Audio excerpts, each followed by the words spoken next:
බඩීරුඹ වඩාව කරන්න ඒ පොළොවේ වලවල් ටික හාරගෙන යන දවසේ තමන්ගේ අම්මා තාත්තා එක ලස්සනට කතා බහ කරමින් තමයි එකක් නිර්මාණය කරන්න පුළුවන්. ඒ අතර එතෙන් සිට පියවරෙන් පියවර සඳහන් කරන්න ඕනේ මාස 3ක් යනකොට බඩීරුඹ වගාව පීඩන දවස වෙනකොට මේ තරුණයා හරියට තමන්ගේ වගාව ආශ්‍රිත වීඩියෝස් ටික අවස්ථා සිද්ධි ටික පෙළගස්සලා තමන්ගේ පේජ් එකේ දාගෙන ගියොත් මාස 3න් බඩීරුඹ පීඩනකොට අපි වැඩමුදි කියලා දෙන විදිහට හරියට වීඩියෝ ටික දාන්න පුළුවන් හරි තරුණයෙක් හිටියොත් කිසිම ප්‍රශ්නයක් නැතුව ලක්ෂ 2 3 4 5 පන්නලා ෆලෝවර්ස්ලා ඉන්න හොඳ Facebook page එකක් ඔහුට හදාගන්න පුළුවන්කම තියෙනවා.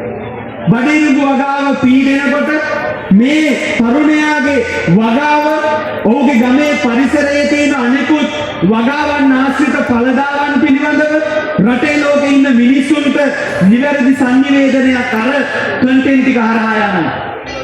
ඊට පස්සේ වෙනදා උනේ බඩේරුඹ වගා කරලා ඒ ටික පොඩි බැඳගෙන කොහේ හරි තොග මධ්‍යස්ථානයකට ගිහින් බාර දෙන්න ඕනේ. අතරමැදියන්ට තමයි වැඩිම අපේ රටේ මේ නිෂ්පාදන ක්‍රියාවලියේදී වැඩිම ප්‍රතිලාභ ලබන්නේ නිදහසේ සිට කිසිම වෙහෙසකින් තොරව අතරමැද.